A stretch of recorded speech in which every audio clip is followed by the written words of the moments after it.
तो परमात्मा एक झोपड़ी में रहा करते थे और एक जुलाहे का कार्य किया करते थे, कपड़ा बुनते थे, अपना निर्वाह कर अपने हाथों से निर्वाह करते थे और तत्व ज्ञान का प्रचार भी करते थे, सत्संग भी करते थे और सतगुरु रूप में वो उपदेश भी दिया करते थे, दीक्षा भी देते थे और यथार्थ ज्ञान भी सुनाया करते थे। तो वो परमात्मा 600 वर्ष पहले आए थे और वो परमेश्वर की महिमा उन्होंने स्वयं ही अपनी महिमा आप ही बताई है कि चारों युग में मैं आया हूँ। प्रत्येक युग में, सतयुग में सत सुकृत कै टेरा, त्रेता नाम मुनींदर मेरा, द्वापर में करुणा में कहाया, कलयुग नाम कबीर दराया। परमात्मा कहते हैं चारों युग में मैं आया और जो परमात्मा लीला किया ही करते हैं, अच्छी आत्माओं को मिलते हैं, उनको तत्व ज्ञान से परिचित कराते हैं, फिर अपने सतलोक में ले जाते हैं, वहाँ से फिर वापस छोड़ते हैं अपना साक्षी बना करके। कैसा है भगवान, कहाँ रहता है परमात्मा, कैसे मिलता है वो भगवान। तो ये सब अपनी प्यारी आत्माओं को बताते हैं परमेश्वर और उनको अपने से परिचित कराकर संसार में पुनः छोड़ देते हैं। फिर वो महापुरुष उस परमात्मा की आँखों देखी महिमा सुनाया करते हैं। उनमें से कौन कौन है जिनको दास जानता है, मुझ दास के नॉलेज में कलयुग के अंदर हैं। आदरणीय द्रवदास साहिब जी, आदरणीय मलुकदास साहिब जी, आदरणीय नानक साहिब जी, आदरणीय दादू साहिब जी, आदरणीय गरीबदास साहिब जी गांव छुरानी जिला झज्जर वाले, आदरणीय घीसा दास साहिब जी गांव खेखड़ा जिला मेरठ उत्तर प्रदेश वाले, आदरणीय स्वामी रामानंद जी काशी वाले। इन महापुरुषों को परमात्मा मिले और इन महापुरुषों ने परमेश्वर की महिमा आँखों देखी, बताई, अपनी अमृतवाणी में लिपिबद्ध करवाई। आज वो एफिडेविट हैं उस परम पिता की महिमा जो उन्होंने आँखों देखी थी। तो पुण्यात्माओं, परमेश्वर ने कहा है चारों युग में संत पुकारे, कूक कहा हम हेल रे, हीरे माणिक मोती बरसें, ये जग चुगता ढेल रे। परमात्मा बताते हैं कि चारों युग में मेरे से परिचित मेरे संतों ने मेरे द्वारा बताई गई यथार्थ भक्ति विधि का डंडोरा पीटा, मुनादी करी, अनाउंसमेंट की खूब जोर जोर से, और मैंने भी आकर के प्रत्येक युग में इस यथार्थ ज्ञान रूपी हीरे मोती लालों की वर्षा की। लेकिन हम पर विश्वास ना करके इन काल के दूतों, नकली आचार्यों, शंकराचार्यों और इन झूठे गुरुओं पर विश्वास करके पूरा मानव समाज वर्तमान में डले ढो रहा है, कंकर पत्थर कौड़ी इकट्ठी कर रहा है लाल के स्थान पर। अर्थात यथार्थ ज्ञान और यथार्थ भक्ति विधि ये तो है हीरे मोती और लाल यानी बहुमूल्य, इन ये हैं वास्तव लाभ देने वाले। और जो गीता अध्याय नंबर 16 के श्लोक 23 में कहा है कि शास्त्र विधि को त्याग कर जो मनमाना आचरण करते हैं, मनमानी पूजाएं करते हैं जो शास्त्रों में सदग्रंथों में विद्यमान नहीं है, तो उनको न तो कोई सुख होता है, न उनको कोई सिद्धि प्राप्त होती है और न ही उनकी गति होती है, अर्थात व्यर्थ, यूजलेस। तो जो शास्त्र विधि को त्याग कर सदग्रंथों के विपरीत साधना है वो परमात्मा ने बताई है कि वे डले हैं, ढेल, ढेल माने डले, कंकर पत्थर जिनकी कोई वैल्यू नहीं है। चारों युग में संत पुकारे, कूक कहा हम हेल रे, हीरे माणिक मोती बरसे, ये जग चुगता ढेल रे। पर भी लेन जात है दुनिया, हमारा ज्ञान किने ना सुनिया। परमात्मा कबीर देव जी, कबीर साहब जी बता रहे हैं कि लोक वेद के आधार से, दंत कथाओं के आधार से शास्त्र विरुद्ध साधना करते हुए ये प्राणी कुंभ के मेले का अनुष्ठान करते हैं और पर भी लेने के लिए जाते हैं वहाँ कल्याणार्थ। उसके लिए भगवान बताते हैं कि जिस तालाब या सरोवर या दरिया में आप स्नान करने जाते हो, कोई पर भी निर्धारित करके, आपसे पहले वहाँ उस तालाब में, सरोवर में, उस दरिया में मेंढक, मछली और बहुत से कीड़े मकोड़े पहले से विद्यमान होते हैं, जीव जंतु, और वो तो सदा ही उसके अंदर नहाते हैं, क्या उनका कल्याण हो जाएगा? जिस प्रकार उन मेंढक और मछलियों का कोई कल्याण नहीं हो सकता, इसी प्रकार आपका भी उस पर भी में नहाने से आत्म कल्याण नहीं हो सकता। आत्म कल्याण होगा अपनी सदग्रंथों श्रीमद् भगवत गीता में वर्णित विधि और उसके अनुसार की गई साधना से। और वो साधना केवल परमात्मा ही बताते हैं, क्योंकि श्रीमद् भगवत गीता में जो गीता ज्ञान दाता है वो केवल अपने सतर की भक्ति ही बता रहा है। और पूर्ण मोक्ष यदि चाहिए अर्जुन किसी भी भक्त को, अर्जुन के माध्यम से सर्व मानव समाज को संदेश दिया गया, तो उसको चाहिए कि वो तत्वदर्शी संत की खोज करे और फिर उस परमेश्वर की शरण में जावे, उसके तत्वदर्शी संत के बताए अनुसार साधना करके उस परमेश्वर की शरण में जावे, जहाँ जाने के बाद साधक फिर लौटकर कभी संसार में नहीं आते। और गीता ज्ञानदाता अपनी साधना बताता है कि अर्जुन तेरे और मेरे, अपनी सतीथि बताता है, अपना सामर्थ्य बताता है कि अर्जुन तेरे और मेरे बहुत जन्म हो चुके हैं, तू नहीं जानता, मैं जानता हूँ।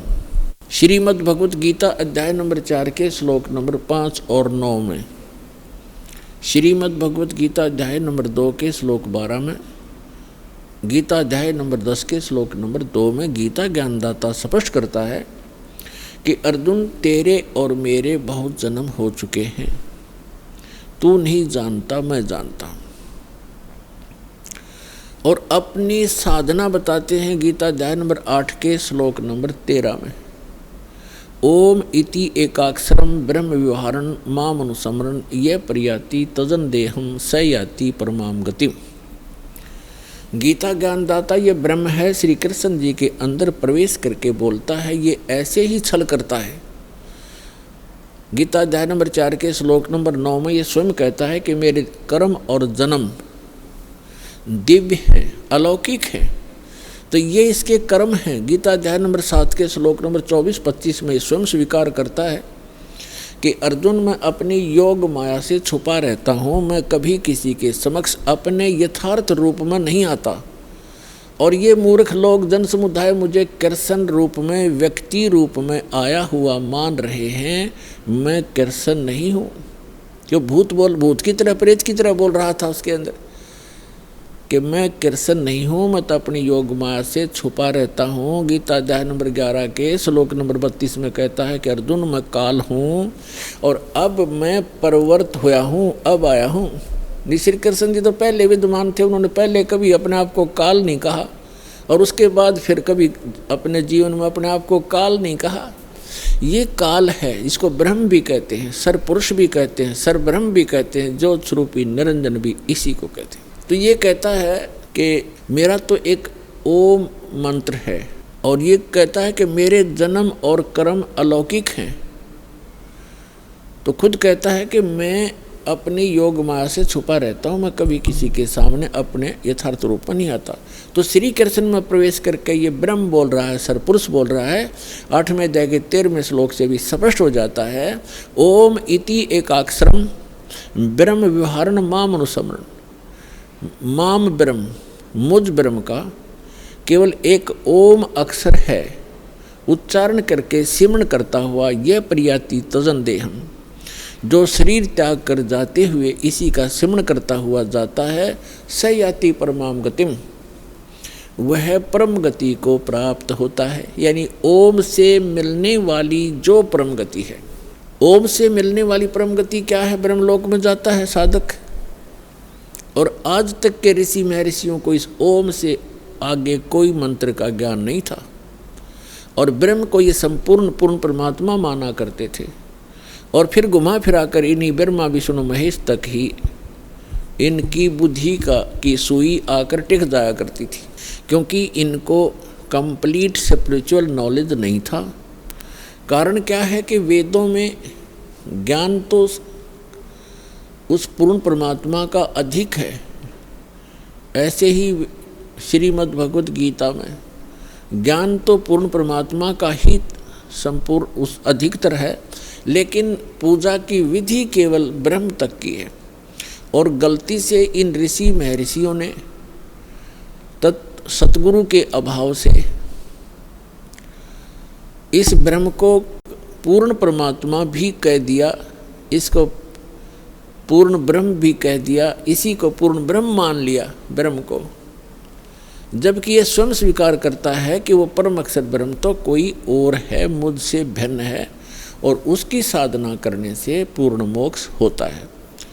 अब प्रसंग चल रहा है, भगवान ने आकर बताया है कि पर भी लेन जात है दुनिया, हमारा ज्ञान किने ना सुनिया। अपर भी लेने जाते हैं, स्नान करने जाते हैं तीर्थों पर। ये तीर्थ क्या हैं, ये कैसे निर्मित हुए, इसके विषय में ब्रह्म पुराण में, ब्रह्मा पुराण में बहुत विस्तृत जानकारी है, और विष्णु पुराण के अंदर भी। उसमें क्या बताया गया है कि जैसे किसी संत ने किसी सरोवर के किनारे या दरिया के किनारे बैठकर अपनी सुविधा अनुसार, यानी जल की आवश्यकता होती है अधिकतर जीव को नहाने पीने वस्त्र आदि धोने के लिए, और साथ में फिर भक्ति करते हैं, उनके किनारे बैठ कर के उन्होंने अपने अनुष्ठान किए।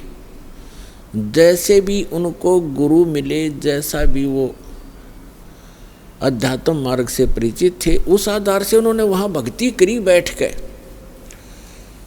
और वहाँ से जो साधना उन्होंने की, उस साधना अनुसार अपना शरीर त्याग करके वो चले गए उस लोक को, उस स्थान को प्राप्त कर गए जहाँ की उसने साधना की थी।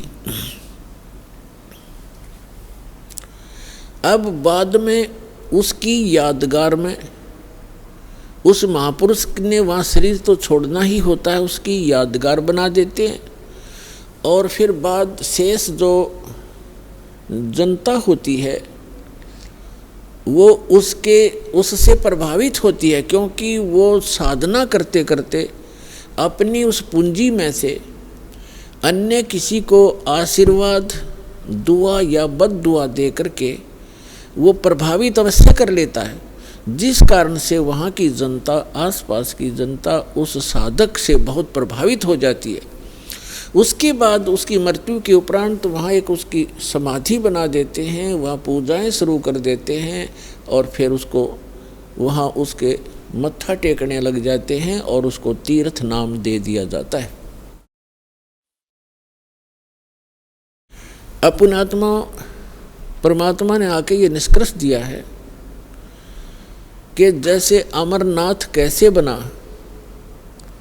अमरनाथ की स्थापना कैसे हुई, ये कैसे वेल नोन हुआ, सुप्रसिद्ध क्यों हुआ। भगवान शिव ने पार्वती जी को ये अनमोल मंत्र दिया था जिससे मोक्ष संभव है।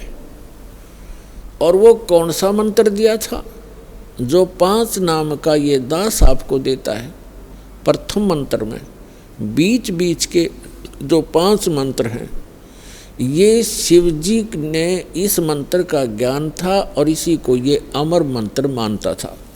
एक तो पुण्यात्माओं, हमें कंप्लीट स्पिरिचुअल नॉलेज ना होने से, संपूर्ण अध्यात्म ज्ञान ना होने से हम इन नकली संतों के द्वारा घने भ्रमित हो गए।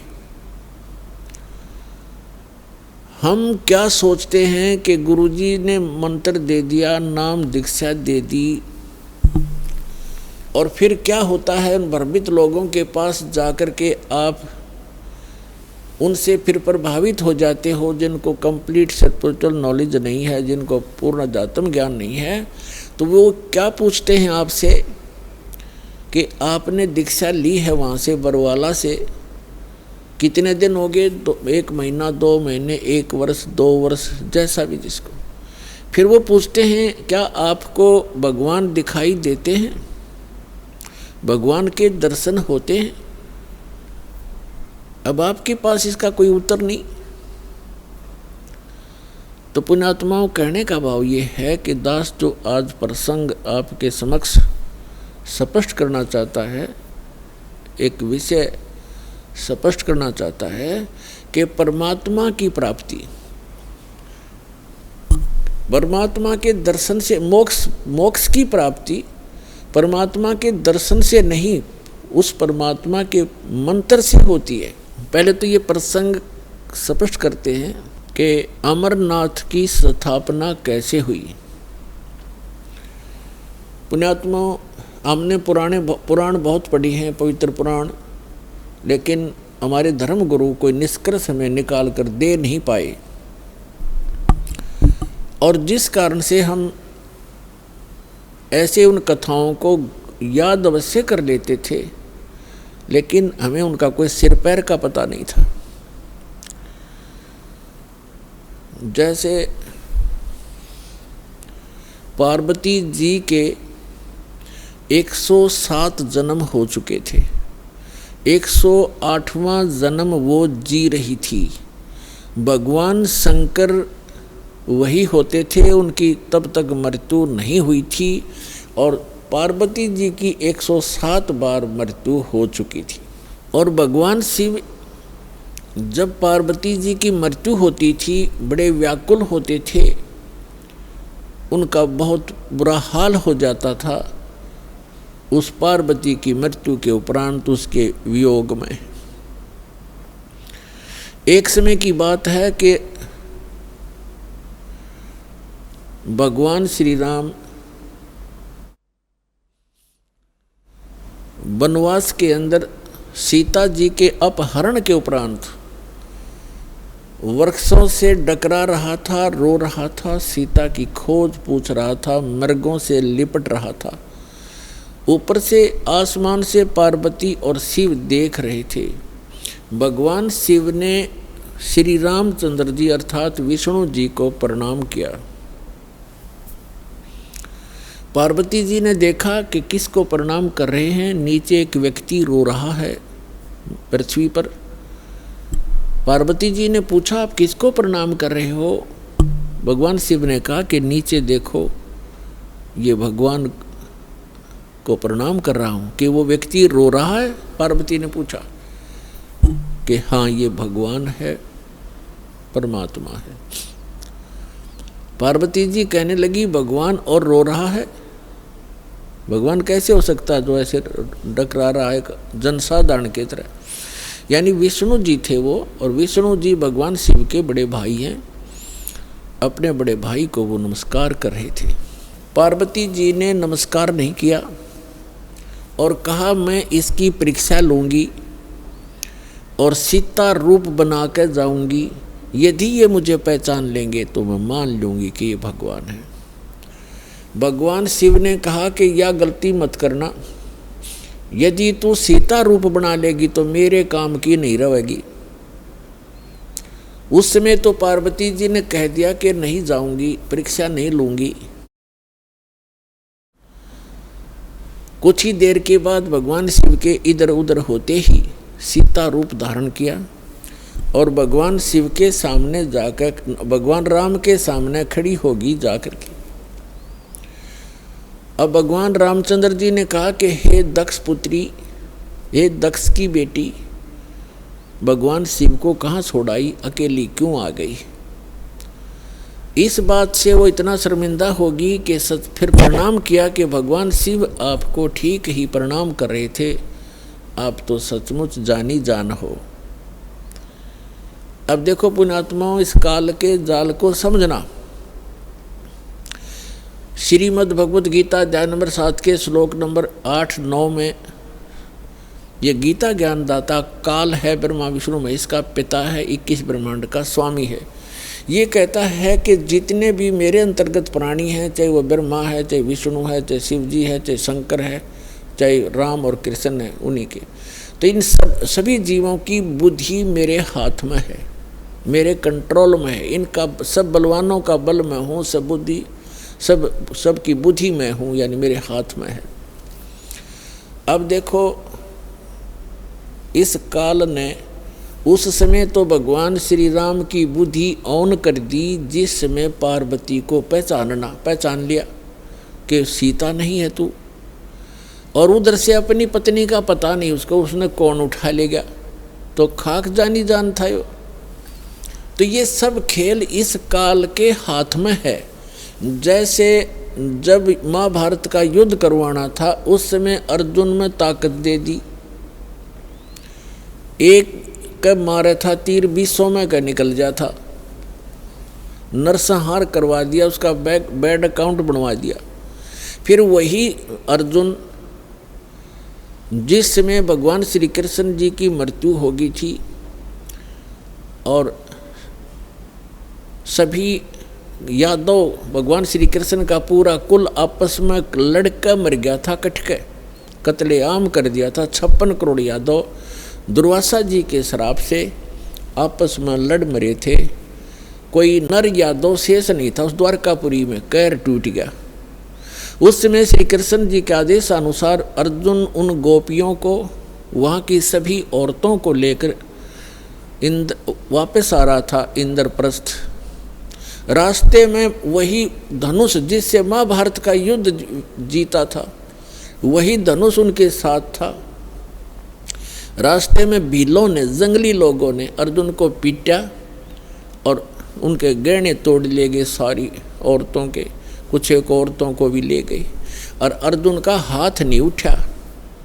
उस समय अर्जुन रो रहा है कि कृष्ण बड़ा छलिया था, इसने जब युद्ध करवाना था तब तो मुझे शक्ति दे दी, अब वही मेरा गांडीव धनुष है, वही मैं अर्जुन हूँ, आज मेरे से ये उठ नहीं रहा है। तो यहाँ परमात्मा कहते हैं, भोले आदमियों तुम कहते हैं मूल लहे ना मूर्खा, गिनते हैं क्यों डारे। मूल लहे ना मूर्खा, ये गिनते हैं क्यों डार, कि तुम इस जड़ से परिचित नहीं हो। इस सारे एपिसोड का जो भी महाभारत वगैरह हुए हैं, इसकी मूल कौन था? ये काल था। ये काल है, जब इसने अपना उल्लू सीधा करवाना तो पावर दे देता है, जब उसकी ब्रेन मट्टी होनी है छोड़ देता बाढ़ में जाओ। तो अर्जुन खड़ा खड़ा पिट रहा है। तो कहने का भाव ये है कि अब एक ही आज के सत्संग में आपको काल का बहुत सा जाल समझ में आओगा, और जिन पूजाओं को हम किया करते थे वो भी एक काल जाल ही आपको स्पष्ट होगा। अब क्या हुआ, पार्वती जी वापस आ गई कैलाश पर्वत पर अपने महल में। उधर से भगवान शिव की बुद्धि खोल दी काल ने, और उसके मन में ये पक्का हो गया कि यह अवश्य परीक्षा लेकर आई है। भगवान शिव ने पूछा कि पार्वती परीक्षा ले आई? तो झूठ बोल दिया पार्वती ने, परीक्षा नहीं ली अविनाशी, परीक्षा में ना गई कितना भी। तो भगवान शिव कि वह बुद्धि खोल दी, उसने देखा वो अपनी दिव्य दृष्टि से सचमुच ये जाके आई है। तो भगवान शिव ने पार्वती जी से पति पत्नी का नाता तोड़ दिया, रहते वहीं पर, लेकिन उनसे वो पति पत्नी वाला व्यवहार बंद कर दिया। वो जान गई अपनी गलती से कि मेरी गलती से सारा काम हुआ है। भगवान शिव ने बताया कि आपने मेरी माँ का रूप बना लिया, क्योंकि भगवान विष्णु उनके बड़े भाई हैं और लक्ष्मी उनकी विष्णु जी की पत्नी यानी बड़े भाई की पत्नी, भाभी, माँ के तुल्य मानी जाती है। तो उसने कहा कि तूने मेरी माँ का रूप बना लिया, मेरी भाभी का रूप बना लिया, इसलिए तू मेरे लिए पत्नी रूप में स्वीकार्य नहीं रही। तो उधर से पार्वती ने एक दिन देखा, 2 दिन देखा, 10 दिन, 1 साल, वह दुखी होगी। और जब बच्ची दुखी हो जाती है तो कहाँ आश्रय तकती है, अपने पीहर जाती है माता पिता के यहाँ। अब माता पिता के यहाँ गई, लेकिन माता पिता उससे अक्षुब्ध थे पहले से ही। क्योंकि उसने अपनी मर्जी से विवाह किया था भगवान शिव से। उसका पिता दक्ष बिल्कुल खुश नहीं था शिव जी से ब्याह करके। अब वो अपनी मर्जी से विवाह करके आई थी, दक्ष दुखी थे उससे। उधर राजा दक्ष ने उसी समय एक यज्ञ कर रखी थी, एक धार्मिक अनुष्ठान कर रखा था अपने घर में। और धार्मिक अनुष्ठान के अंदर एक ऐसा इन ब्राह्मणों ने, गुरुओं ने बना रखा है कि धार्मिक अनुष्ठान करे तब सारी लड़कियों को, उनके पतियों को यानी अपने दामादों को भी आमंत्रित किया जाता है, और भी गणमान्य व्यक्तियों को, साधु संतों को भी आमंत्रित किया जाता है। तो पार्वती जी की जो अन्य बहनें थी उनके पति भी आए हुए थे, वो बहनें भी आमंत्रित की हुई थी, लेकिन पार्वती को आमंत्रित नहीं किया था, ना शिव को बुलाया था, क्योंकि राजा दक्ष उनको उनकी शक्ल भी देखना नहीं चाहते थे। जब पार्वती अपने घर पहुंची तो क्या देखा, वहाँ हवन हो रहा है, यज्ञ हो रही है, और जितने भी रिलेटिव थे सभी आए हुए हैं, सभी बहनों के पति भी आए हुए हैं, और उनके यथाचित उस यज्ञ में आसन लगाए हुए हैं। और प्रतिदिन उनका हिस्सा निकाला जाता था। जैसे ब्राह्मण लोग कहते हैं, आपने देखे होंगे फेरे करते समय का 5 यहाँ रख दे, 11 वहाँ रख दे। तो ऐसे ही किया करते हैं कि इतने रुपए अपने दामादों के रख दो। तो उनका हिस्सा रखा हुआ था प्रत्येक के आसनों के पास। और पार्वती सब पूरे मंडप में घूम के अपनी माँ के पास आ गई, और ना दक्ष उनसे मुख से बोला कि आजा बेटी, और बेटी माँ के पास ही अपना दुख रोया करती है। अपनी माँ के पास जाके कहने लगी, माँ आपने यज्ञ कर रखा है, धर्म यज्ञ कर रहे हो, और हमारे को आपने आमंत्रित नहीं किया, क्यों नहीं किया? और न ही, और ऐसा भी था कि जैसे किसी बहन का कोई पति नहीं आया है, उपस्थित नहीं हो पाया किसी कारण से, तो उसका आसन लगा रखा है और उसके लिए फी प्रॉपर उसका हिस्सा भी रखा हुआ है। तो पार्वती जी ने कहा अपनी माँ से कि आपने ना तो अपने दामाद को आमंत्रित किया, ना मुझे किया, ना उसका आसन लगा रखा है। ऐसा भेदभाव तुमने क्यों किया हमारे से? तब माँ ने कहा कि बेटी, ना तो तू मानती मेरी बात, ना तेरा पिता मानता। तूने भी अपनी मर्जी से ब्याह किया था, इससे तेरा पिता क्षुब्ध है, और ये इस कारण से तुम्हें बुलाया नहीं। तो पार्वती जी ने अपने पिता से प्रश्न किया कि आपने न तो अपना दामाद बुलाया, ना मुझे आमंत्रित किया, क्या मैं आपकी बेटी नहीं? तो दक्ष ने कहा कि मैं ना तेरी सूरत देखना चाहता हूँ, और ना उस सर्प लपेटे हुए व्यक्ति को बुलाकर अपनी बेइज्जती करवाना चाहता हूँ। और आपको किसने बुलाया यहाँ पर, आप जा सकती हैं। इस अपमान को वो पार्वती सहन नहीं कर सकी और एक बहुत बड़ा हवन कुंड बना रखा था को 7-8 फुट नीचा, और उसमें ये क्योंकि राजा का यज्ञ ब्राह्मण कुंड से अपने घर से डालना था कि घेर कर लकड़ और सोवा बरबर कड़छे घेरे पूरे लोटे के लोटे और डीक पड़े हवन की। तो पार्वती ने कहा कि मैं करवाती हूँ तेरा यज्ञ संपूर्ण। ऐसा क्षुब्ध हुई, इतना गुस्सा मान के, और हवन कुंड में छलांग लगा कर जल गई। जल्दी सी हवन कुंड को बुझाया गया, तुरंत ही उसको निकाला गया, सारा शरीर जल गया, लेकिन अस्थि शेष रह गई, अस्थि पिंजर शेष रह गया। भगवान शिव को पता चला, ये बहुत लंबी कथा है। भगवान शिव ने फिर अपने ससुर का सिर भी काट दिया था, इसी उसने काट दिया था भैरव ने, जैसा भी। तो फिर क्या हुआ कि भगवान शिव जब आए तो उसने उस पार्वती के कंकाल को, जो केवल अस्थि पंजर था पूरे बॉडी का, उसको पार्वती जान के मोहवश इतना अंधे हो गए और उसको सीने से लगाकर 10,000 वर्ष तक पार्वती पार्वती करते फिरते गए रहे।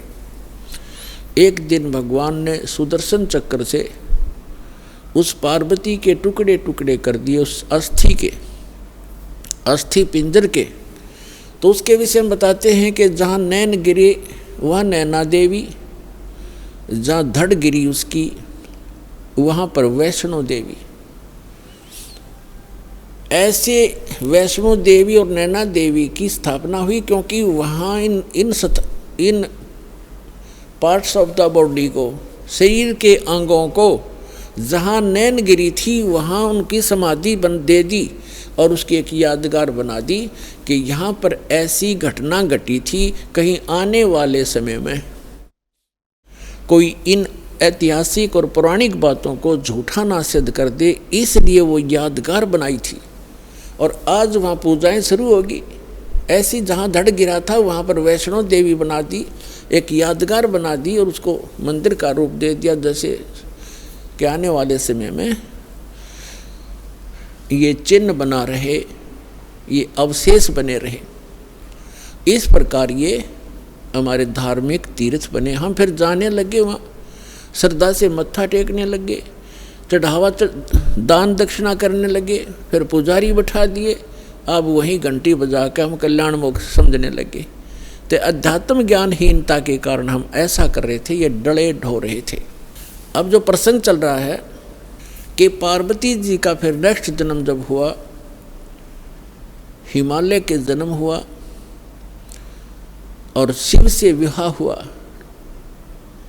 और भगवान शिव क्या करते थे कि जितनी बार भी पार्वती की मृत्यु हुई, उनके कंकाल को यानी रूंड को, इस हड्डी के सिर के ऊपरले हिस्से को वो निकाल लेते थे और उसको एक धागे में डाल करके रखते थे, ताकि वो गिनती करते थे कि कितनी बार इसकी मृत्यु होगी। 107 कंकाल सिर के भगवान शिव ने टांग रखे थे डोरी में, रस्सी में।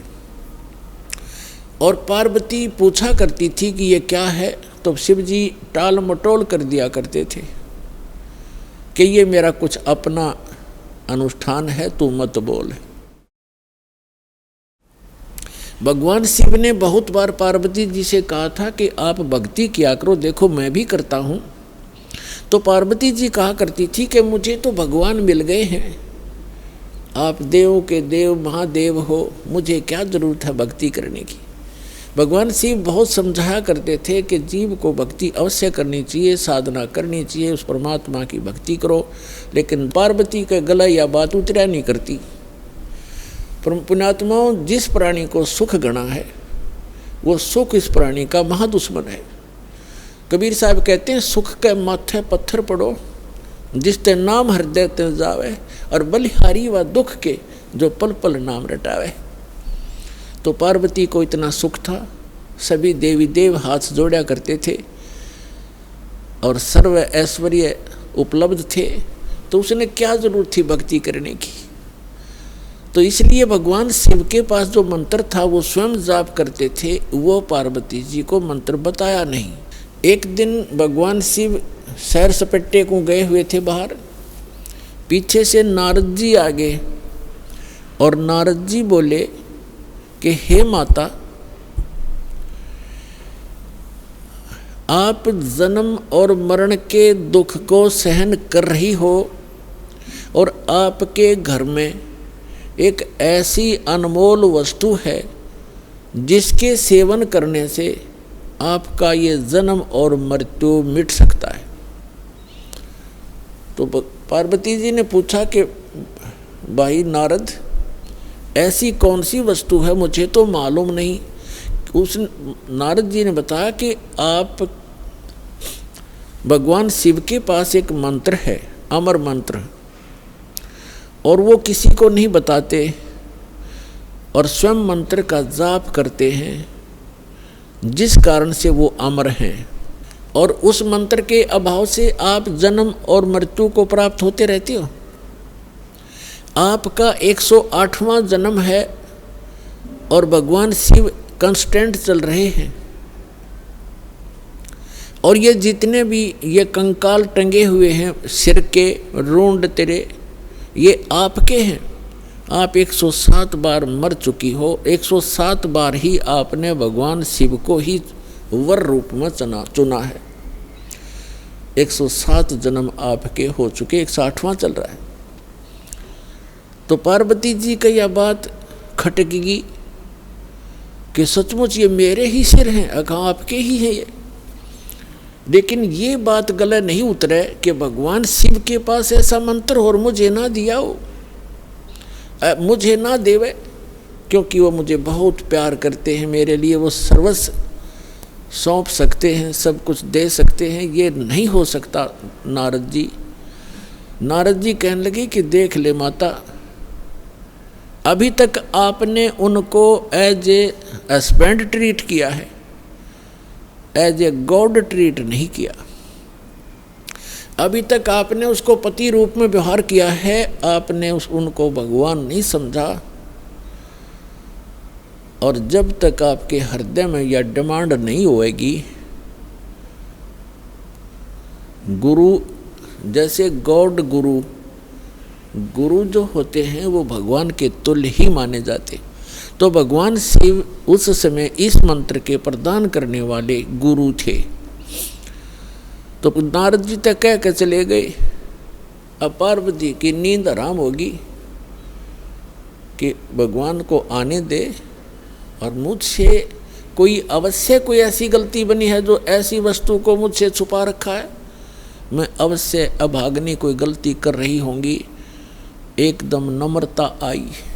पहले तो पार्वती जी जैसे पति पत्नी बोलते हैं ऐसे बोला करती थी, और उस दिन आते ही चरणों में दंडवत प्रणाम किया और पैर पकड़ के रोने लगी।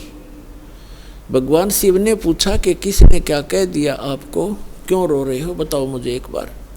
तो पार्वती ने कहा कि आपके रहते मुझे कौन क्या कह सकता है, लेकिन मैं बहुत निकम्मी हूँ कि मैं ऐसी कोई गलती कर रही हूँ जिस कारण से आपने मुझसे एक अनमोल वस्तु छुपा रखी है। और मैं तो बालक हूँ, आप तो भगवान हो, बालकों की गलतियाँ माफ़ किया करते, मैं तो बालिका हूँ आपके सामने, और मुझे क्षमा करो, मुझसे कोई ऐसी गलती हुई। आपके पास एक अमोघ मंत्र है जिससे मेरा कल्याण हो सकता है। और तब भगवान शिव ने पूछा,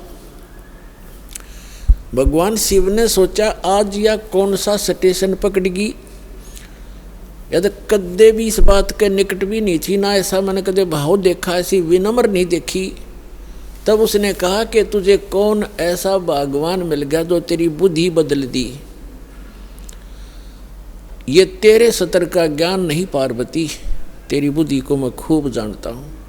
तब पार्वती जी ने कहा कि नारद जी आए थे, उन्होंने मुझे बताया है कि ये जितने भी ये कंकाल टंगे हुए इस माला में, ये मेरे सिर के, मेरे मुंह के रुंड ये मेरे ही बताए हैं। मैं 107 बार मर चुकी हूँ और आपको ही पति बनाया है मैंने। हे भगवान, क्या मैं मरती थी आप मुझे कितना प्यार करते हो, और ये जब मैं मरती थी तो क्या आपको दुख नहीं होता था, और फिर भी आपने मुझे वह वस्तु नहीं दी जिससे मैं आपके जीवन तक तो जीवित रह सकती थी इस मंत्र से, ऐसा बताया है। तो भगवान शिव ने कहा कि सचमुच ये सब सिर तेरे ही हैं और गिनती के लिए रखे हुए हैं ताकि तेरी बुद्धि ठिकाने आ जा, इसलिए रखे। और ये दिन आ गया आज। तो परमात्मा ने, भगवान शिव ने कहा कि आज तक मैं तेरी मृत्यु के उपरांत मैं कितना दुखी हुआ करता वो तो मेरा मन जाने। जैसे उन्होंने बताया कि एक बार राजा दक्ष के यहाँ तू मृत्यु को प्राप्त हुई थी और तेरे उस अस्थि पिंजर को लिए मैं 10,000 वर्ष तक सीने से लगाए फिरा करता। मैं इतना पागल की तरह तेरे ऊपर आसक्त था, तेरे वियोग में मैं इतना दुखी होता था, और फिर भी मैं आपको, पार्वती ने कहा कि फिर भी आपने मुझे ये मंत्र क्यों नहीं दिया जिससे मैं मरती नहीं और आपके साथ ही रहती। तब भगवान शिव ने कहा कि ये मंत्र ऐसे नहीं दिया जा सकता, जब तक जिज्ञासा प्रबल ना हो इस मंत्र के बताने का कोई लाभ नहीं बताने वाले को, बल्कि पाप ही लगता है। अब जैसे एक सीप होती है जिससे मोती बनते हैं, सीप जिससे मोती बनते हैं। एक जीव होता है समुद्र में, उसका ऊपर का जो बॉडी होता है वो बहुत सख्त होता है और छोटा सा सीप होता है, और वो जिस समय समुद्र के अंदर एक ऐसा वातावरण बनता है उसको प्यास लगती है और वो समुद्र के जल को ग्रहण नहीं करती, वो ऊपर आ जाती है सतह पर, पानी के ऊपर की सतह पर। और जब स्वाति अक्षत्र में, स्वाति नक्षत्र की ऊपर से कोई बूंद आसमान से उसके मुख पर गिर जाती है उस समय, तो उस बूंद से जब मुंह खुला हो सीप का, उसकी डिमांड होती है उस बूंद की, आसमान के पानी की बूंद की, और उसमें मुंह खुला हो और उसमें वर्षा हो रही हो, तो मुंह खुले हुए पर एक ही बूंद पर्याप्त है उसमें मोती बनाने के लिए, और मुंह खुला ना हो और सीप बेशक ऊपर सतह पर जल के ऊपर घूम रही हो, चाहे सारा सामन बरस जा, उस मोती नहीं बन सकता क्योंकि उसका मुंह खुला नहीं है। तो ऐसे ऊपर बगैर मुंह खुले और उस बूंद की कोई वैल्यू नहीं है, व्यर्थ जाती है। ठीक इसी प्रकार भगवान शिव ने बताया कि आपके अंतःकरण का मुंह खुला नहीं था, आपके अंदर ये जिज्ञासा उत्पन्न नहीं हुई थी, इसकी डिमांड नहीं हुई थी। और आज नारद जी ने आपके अंदर ये प्रेरणा पैदा करके आपके अंतःकरण की वो डिमांड प्रेरित कर दिया, आपको आपकी प्रबल इच्छा होगी। अब ये मंत्र दूंगा पार्वती तो तेरा काम करेगा।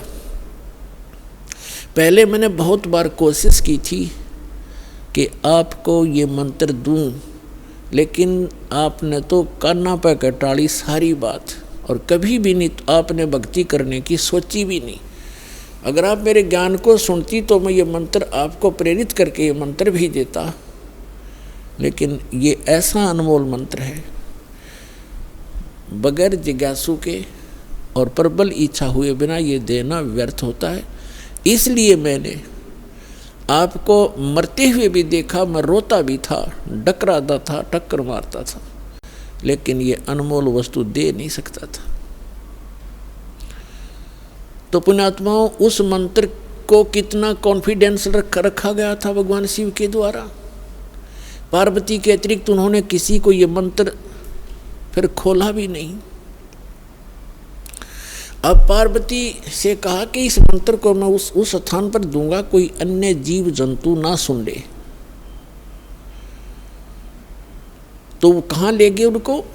वहाँ ले गए जहाँ आज अमरनाथ नाम से स्थान प्रसिद्ध है। वहाँ एक उस स्थान पर एक सूखा वृक्ष था, सूखा वृक्ष खड़ा था, उसके पत्ते नहीं थे, टहनी अवश्य खड़ी थी, पत्तों रहित सूखी। और उसकी एक खोगड़ माने वृक्ष के अंदर एक उसके तने में एक सुराख बन जाता अपने आप ही कुदरती, और उसमें एक मादा तोते ने अंडे दे रखे थे, उत्पन्न कर रखे थे। एक तोते के अंडे थे उसमें।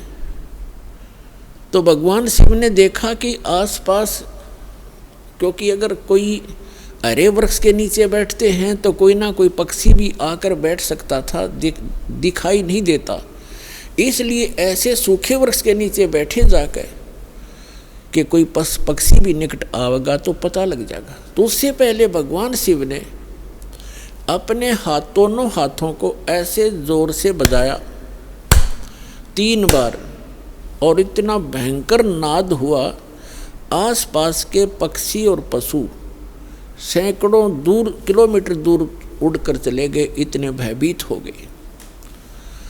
और जो अंडे थे वो भी बच्चे बनकर उड़ गए। एक अंडा वो खराब था, डिफेक्टिव था, वो वहाँ रह गया। अब पुण्यात्माओं देखना, ये है कंप्लीट स्पिरिचुअल नॉलेज, ये संपूर्ण अध्यात्म ज्ञान है। अब आप देखते हो जैसे अस्थि उठाते हैं, अस्थि फूल उठाते हैं, जो हार्ड जीव के, मनुष्य के, स्त्री या पुरुष के जला दिए जाते हैं, शरीर को अंतिम संस्कार कर दिया जाता है शरीर का, उसके बाद उसके कुछ कण हड्डियों के बच जाते हैं, उनको फूल बोलते हैं, अस्थि बोलते हैं। उनको वहाँ से उठाया जाता है उस राख से, और कहाँ डाल के आते हैं? गंगा में, दरिया में। क्यों डालते हैं? ये तो एक बहकाने वाली बात है कि वहाँ गति करवाने जाते हैं। मरने के बाद जीव चला गया जहाँ जाना था, उन हड्डियों के कहीं फेंकने से, दरिया में डालने से गति होती है। उसका मूल उद्देश्य ये है कि जैसे हम जिस बॉडी में रहे हैं, ये शरीर हमने सबसे प्रिय है। इंसान कोई रोगी हो जाता है, रोग भयंकर होता है, उसमें बहुत इलाज करवाना पड़ता है, तो अपने मकान और ज़मीन को भी बेचकर इस शरीर को सुरक्षित रखना चाहता है।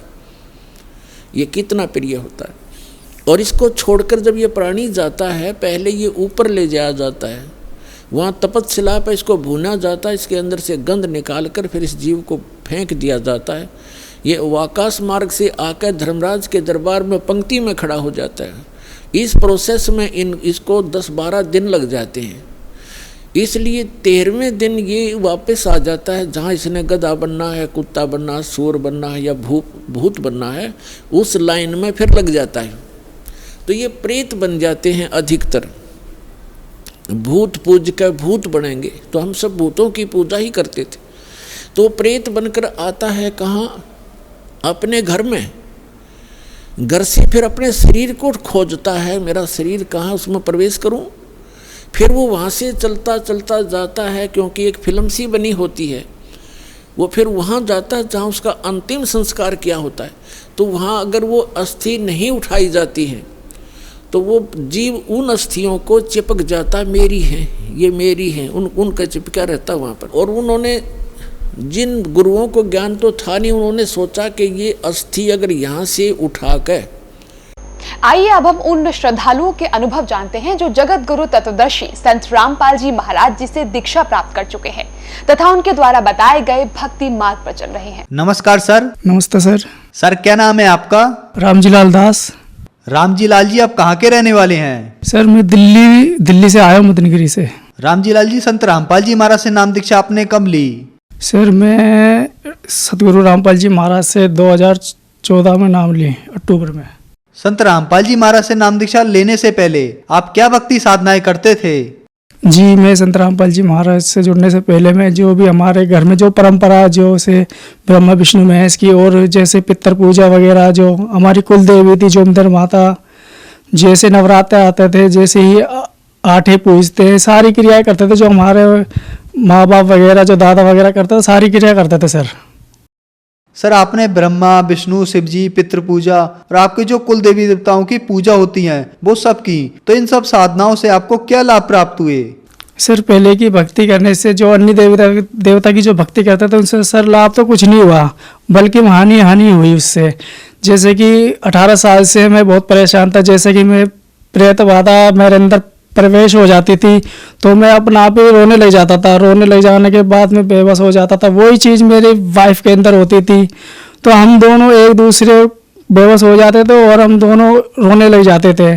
तो उससे दुख के कारण मेरी मम्मी जो थे, मेरे मम्मी पापा मेरे को गांव में ले जाते थे। कभी कोई भी बोलता था ना भाई इनको वहाँ ले जाओ, इनको दुखों का निवारण हो जाएगा। और उसी के कारण की वजह से हमारे को नशे की लत लग गई, ये गुटखे खाने लग गया, मांस वगैरह खाने लग गया। लेकिन जो भी व्यक्ति बोलता था भाई इनको वहाँ ले जाओ, उनको वहाँ पे आराम मिल जाएगा। राजस्थान के अंदर कोई ऐसी जगह नहीं है जहाँ पे हमने किसी भी देवता की नहीं गए हो। जो भी हमें बोलता था भाई उस देवता के ले जाओ उसे, वहाँ पे इनको आराम आ जाएगा, लेकिन हमें कुछ भी आराम नहीं आया। बल्कि ऐसे ही 18 साल हमारे ऐसे बीत गए, कभी उस देवता के जाना, कभी उसके जाना, कभी उसके। और मेरी वाइफ व्रत वगैरह करती थी, जैसे कि संतोषी माता का पूर्णमासी का व्रत। हमें कुछ भी लाभ नहीं होता था इन साधनाओं से। सर आपने बताया कि जो पहले आप अपने पितरों की, कुल देवताओं की तथा ब्रह्मा विष्णु शिव जी की भक्ति करते थे, उनसे आपको कोई लाभ नहीं हुआ। आप 18 साल से प्रेत बाधा से भी पीड़ित थे और साथ ही साथ आपकी पत्नी भी प्रेत बाधा से पीड़ित थी। इसके साथ ही आपको नशे की लत भी लग गई, मांस खाना, गुटखा खाना, और आप शराब पीने भी लग गए। तो फिर संत रामपाल जी महाराज की शरण में आप कैसे आए? सर संत रामपाल जी महाराज की जानकारी ऐसे मिली कि एक दिन मैं किसी की देत में गया हुआ था। तो वहाँ से जैसे ही मैं देत से आया तो मेरा दोस्त है मेरे पड़ोस में, वो मेरे को बोला भाई रामजीलाल ऐसा कर, आज अपन कुछ पार्टी सार्टी कर लेते हैं। तो मैंने भाई ठीक है पार्टी सार्टी कर लेते हैं। तो ये मेरा चल बोतल के पैसे आप दे दो और खाने पीने का सामान मैं ले आता हूँ। मैंने ठीक है भाई, मैंने उनको 40 रुपये दिए और वो जाके बोतल लिया है। अब बोतल सर वो बोतल लेके आया, उसमें से क्वार्टर उसने पिया और पौन बोतल में पी गया। और वो बोतल पिया तो ये समझ लो जब भी मैं ड्रिंक करता था वो प्रेत बाधा मेरे अंदर तुरंत ही आ जाती थी। वो मैं वैसे ही ये समझ लो इतनी ऊपर की हाइट से मैं अपना आप ही उछल के नीचे गिर जाता था फर्श पे। ऐसे ही मेरे मुंह वगैरह सब में चोट लग जाती थी। उस दिन की रात में ये समझ लो मैं फांसी तक लगाने लग गया था, फांसी लगाने लग गया मैं। लेकिन मेरी मम्मी वगैरह, मेरी वाइफ वगैरह ये समझ लो उन्होंने पूरी रात ऐसे काटी जैसे कि कहीं फांसी लगा के ना मर जाए, अगर इनको कुछ हो गया तो हमारा क्या होगा। तो उन्होंने पूरी रात मेरी देखभाल करी और मैं समझ लो मेरे घर के जो शीशे वगैरह था सब फोड़ फाड़ दिए मैंने। और अच्छे जैसे 4-4 लोग, 8-8 लोग मेरे को पकड़ लेते थे ना सर, तो ये समझ लो मैं उनके बस में नहीं होता था, मेरे को संभाल नहीं पाते थे, वो ऐसी हालत हो गई थी। तो मेरे जब पूरा फेस जो आगे का फेस था पूरा चोट वगैरह लग गई थी, जैसे ऊपर के हाइट से कोई गिरेगा तो उसका फेस का क्या होगा। तो मेरे को होश ही नहीं था। जब मैं सुबह उठा तो मेरी वाइफ ने एक बिमला दे दी है जो संत रामपाल जी महाराज से जुड़ी हुई थी। तो उन्होंने उनको सत्संग के बारे में बताया कि ऐसे ऐसे संत रामपाल जी महाराज है और आप ऐसे ऐसे वहाँ चले जाओ। लेकिन मेरी वाइफ ने बोला कि अब तो हम देवी देवता के बहुत घूम लिए, चलो। उन्होंने बोला कि संत रामपाल जी महाराज के ऐसे संत है जो दुखों का निवारण करते हैं। तो मेरी वाइफ तो बरवाला इशार लेके गई। मेरे को तो होश नहीं था वो सर जी, लेकिन मैं ये समझ लो एक परमात्मा की रजा थी। उस दिन ट्रेन भी खा लिया और मैं कुछ भी होश नहीं था, और कैसे गया कैसे नहीं गया मेरे को कुछ खुद को नहीं पता। तो सर हम जब सतलोक आश्रम पहुँचे तो हमने वहाँ पे गुरुजी संत रामपाल जी महाराज से दीक्षा ले ली। सर संत रामपाल जी महाराज से नाम दीक्षा लेने के बाद आपको क्या लाभ प्राप्त हुए? सर मैं जो 18 साल से परेशान था और प्रेत बाधा से इतना परेशान था, जब मैंने सतगुरु रामपाल जी महाराज से दीक्षा ली, सारे ही मेरे कष्ट जो प्रेत बाधा थी, जो 18 साल से जो मैं परेशान था, सतगुरु रामपाल जी महाराज से दीक्षा लेके सारा ही दुखों का मेरा निवारण हो गया। आज संत रामपाल जी महाराज से मेरे को जुड़े 4 साल हो गई है। सर मैं पहले मांस खाता था, ड्रिंक करता था, गुटखे खाता था, और जब मैं संत रामपाल जी महाराज से जुड़ा उसके बाद तो सर मेरे सारे ही जो भी ऐब करता था सारे ही छूट गए सर मेरे। उसके बाद तो ना ही तो मैंने कभी शराब के हाथ लगाया, ना गुटखे के हाथ लगाया, ना ही किसी मांस के हाथ लगाया सर। सारे ही ऐब छूट गए मेरे सारे। सर और एक चीज़ और है कि जैसे कि मेरी वाइफ के अंदर भी प्रेत बाधा थी, तो जब से संत रामपाल जी महाराज की शरण में आए, जब से कोई ना ही तो मेरी वाइफ को भी प्रेत बाधा हुई है, ना ही तो मुझे हुई है। सर मैं एक चमत्कार और बताना चाहता हूँ। एक बार सर मैं सो रहा था, तो मेरे को 4 यम के दूत पकड़ के ले गए, ऊपर पकड़ के ले गए। तो समझ लो मेरे को विमान में बिठा लिया उन्होंने। विमान में बिठाते ही तो उन्होंने पूछा, भाई तू ये किसकी भक्ति करता है? तो मैंने बोला मैं कबीर साहब की भक्ति करता हूँ। तो उनके यम के दूत मेरे को बोलने लग गए, नहीं तू कबीर साहब की भक्ति नहीं करता, तू काल की भक्ति करता है। तो मैंने बोला नहीं, मैं कबीर साहब की भक्ति करता हूँ। तो उन्होंने बोला कि नहीं तू काल की भक्ति करता। फिर मैंने बोला नहीं जी, मैं कबीर साहब की भक्ति करता हूँ। जो हमारे संत रामपाल जी महाराज ने जो प्रथम मंत्र जो दीक्षा दे रखी है, मैं उस मंत्र का सिमरण करा तो यम के दूत इधर उधर भाग गए, और इधर उधर भाग गए। तो मैं जैसे मैं शरीर में प्रवेश हुआ, तो ये समझ लो कि मेरा शरीर पूरा पसीना पसीना हो गया, पूरा पसीना पसीना हो गया। जो मेरी भगतमती थी, जो भगतमती ने बोला, भगत जी क्या हो गया, क्या हो गया, पसीने पसीने कैसे हो रहे हो? तो सब समझ लो उस टाइम तो मेरी मौत थी। तो संत रामपाल जी महाराज की दया से उस दिन मेरे को जीवन दान मिला। ये तो परमात्मा की रहम है, जो मेरे को परमात्मा ने दोबारा जीवन दान दिया। सर एक लाभ और मैं आपको गिनवाता हूँ जो मेरे साथ हुआ। जो संत रामपाल जी महाराज की दया से मेरे को एक और बार जीवन दान मिला कि सर मैं एक बार फरीदाबाद जा रहा था कुछ सामान लेने के लिए, कुछ सामान लेने जा रहा था। तो एक I-10 वाले ने मेरे को ओवरटेक करके साइड मार के चले गया सर वो। और मैं बाइक लेके, जैसे मेरे से संतुलन बिगड़ा तो मैं बाइक गिर गया लेके, मेरा बैलेंस नहीं बना, तो बाइक मेरे ऊपर थी और मैं बाइक के नीचे था। और सर मैं काफ़ी दूर तक ऐसा रगड़ता हुआ गया। तो ये समझ लो मेरे को पता नहीं चला कि ऐसा लग रहा कि किसी ने मेरे को उठा रखा है, और मेरे को पता नहीं चला कि मैं कब रगड़ता हुआ गया और कहाँ गया। तो सर जब मैं वहाँ से जैसे गाड़ी मेरे ऊपर थी और मैंने काफ़ी देर तक मैं रगड़ता हुआ गया था रोड पे, तो समझ लो उस दिन भी मेरी मृत्यु थी। लेकिन क्या बहुत से लोग आए मेरे पास, बोला भाई क्या हुआ यूँ कहने लगे, भाई तो मर जाता, कैसे बची है, ऐसे एक्सीडेंट में तो आपकी मृत्यु हो जानी थी। लेकिन उन्होंने बोला भाई तेरे पे तो बहुत बड़ी शक्ति का हाथ है। मैंने बोला भाई हाँ, हमारे जो सतगुरु रामपाल जी महाराज है उनकी दया है। तो समझ लो वो जो इतनी बड़ी बला थी वो परमात्मा कांटों में डाल दी, नहीं तो उस दिन तो मेरी मृत्यु बिल्कुल थी, पक्का थी। सर आपने बताया कि संत रामपाल जी महाराज से नाम दीक्षा लेने के बाद आपकी भूत प्रेत की बाधा दूर हुई, आपकी पत्नी की भी भूत प्रेत की बाधा दूर हुई। इसके अलावा आप जो नशे करते थे उन नशों से भी आपको छुटकारा मिल गया और आपको जीवन दान भी मिला। तो जो श्रद्धालु आपको देख रहे हैं, आप उन्हें क्या संदेश देना चाहेंगे? जो श्रद्धालु जो मेरे को देखना चाहते हैं उनसे यही निवेदन करता हूँ कि संत रामपाल जी महाराज से दीक्षा ले और अपना कल्याण कराए। सर संत रामपाल जी महाराज से नाम दीक्षा कैसे लें? सर बहुत से टीवी चैनलों पे संत रामपाल जी महाराज का सत्संग चलता रहता है और वहाँ पे कांटेक्ट नंबर की एक पट्टी चलती रहती है। सर आप जब उन नंबरों पे कांटेक्ट करोगे तो आपके नज़दीक के जो नाम के अंदर जो बने हुए हैं संत रामपाल जी महाराज के, आप वहाँ पे फ़ोन करोगे तो आपको बता दिया जाएगा और आप दीक्षा ले सकते हैं। धन्यवाद सर। सत्संग।